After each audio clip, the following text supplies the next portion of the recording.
الحمد لله الذي أنزل على عبده الكتاب ولم يجعل له عوجا، والصلاة والسلام على نبيه الذي من تمسك بشريعته فاز ونجا. أما بعد، فأعوذ بالله من الشيطان الرجيم. اقرأ باسم ربك الذي خلق. وقال النبي صلى الله عليه وسلم: إنما بعثت معلما، أو كما قال عليه الصلاة والسلام. رئيس الحفلة الميمونة، وأساتذتي الكرام، وضيوفنا المبجلين، وإخواني الطلباء، أولاً أحييكم بتحية الإسلام الخالدة الميمونة: السلام عليكم ورحمة الله وبركاته. أيها المستمعون الكرام، في هذه الحفلة المباركة موضوع الكلام أمام حضراتكم عدة كلمات حول الموضوع: المدارس الإسلامية هي حصون العلم والتعليم. أيها المستمعون الكرام، التحضر الإسلامي ميدان متسع شمل كل أرجاء الحياة: العمارة والفنون والعلوم والاقتصاد والكتابة وغيرها. ولم يتوقف المسلمون عن البحث، بل أبدعوا في الكيمياء والفيزياء والرياضيات واللغويات، وكتبوا في التاريخ والجغرافيا، وامتدت جهودهم إلى آفاق بعيدة. وتعلم الجميع في دور علم عرفت باسم المدارس. تعالوا بنا نلقي نظرة سريعة على المدارس في عالم الإسلام.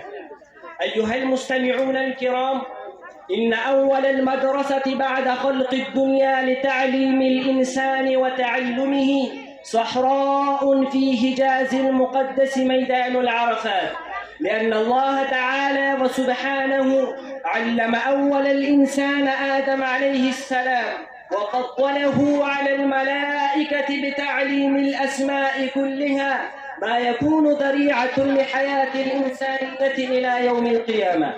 ولأن أول المدرسة في ديننا الإسلام على جبل النور كهف الحراء، لأن الله تعالى وسبحانه أرسل رسوله إلى رسوله صلى الله عليه وسلم، وأنزل عليه أول الوحي، فقال بعد: أعوذ بالله من الشيطان الرجيم، اقرأ باسم ربك الذي خلق، علم الإنسان ما لم يعلم. هذا كان قبل تقريبا 1500 سنة، لكي يبلغ الرسول ما أنزل إليه في تلك المدرسة.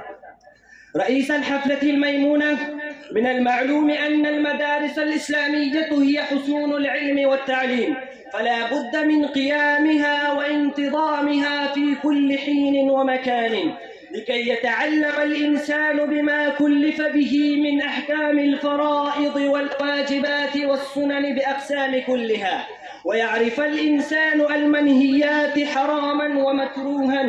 وهذا كله لا يمكن إلا في المدارس الإسلامية. فإذا جاء العلم تهق الجهل، فالظلمة تذهب والنور تجلى.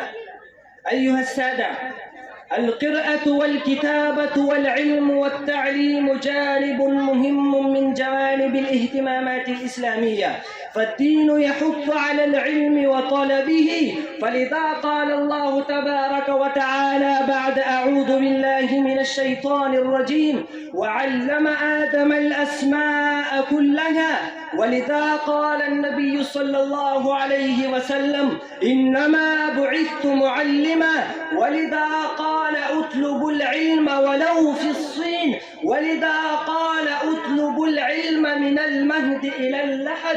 ولأن أول سورة القرآن الكريم التي نزلت على سيد الخلق هي سورة العلق، حتى أن الرسول صلى الله عليه وسلم حرر الأسير الذي يعلم عددا من المسلمين القراءة والكتابة. إنما يدل على اهتمام الإسلام بذلك الجانب المهم في حياة البشرية.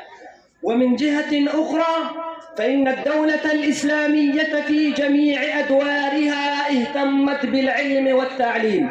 عقدت الدروس في المساجد قبل إنشاء المدارس، وما تعلم المسلمون الأوائل إلا تحت مظلات المساجد وفي أروقها وفي صحون هذه المساجد، حيث كانت تقعد حلقات التعلم، والطلاب كانوا يتحلقون حول معلمهم وهو يتناول الموضوع تلو الموضوع والدرس بعد الآخر. ولعلنا أن نعرف مدرسة رسول الله صلى الله عليه وسلم قد قدمت لنا القادة العظام الذين تخرجوا في مدرسة النبوة، وهم أدبوا الجبابرة وكسروا شوكتهم وأزاحوا جبروتهم وتركوا الشعوب تتطرق على طريقها وأسلوب حياتها، واستمرت هذه السلسلة الذهبية إلى عصرنا هذا.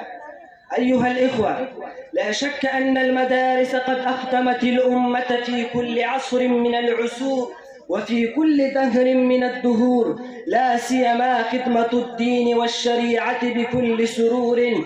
فلذا تعالوا يا أبناء الإسلام كي نتعلم في هذه المدارس الإسلامية ونخدم الإسلام بكر الأزمنة ومر الدهور. وأختم كلامه بقصيدة علي رضي الله عنه قاله حين سئلت عن علمه: لنا علم رضينا قسمة الجبار فينا، لنا علم وللجهال مال، فإن المال يفنى عن قريب وإن العلم يبقى ولا يزال. وآخر دعوانا أن الحمد لله رب العالمين.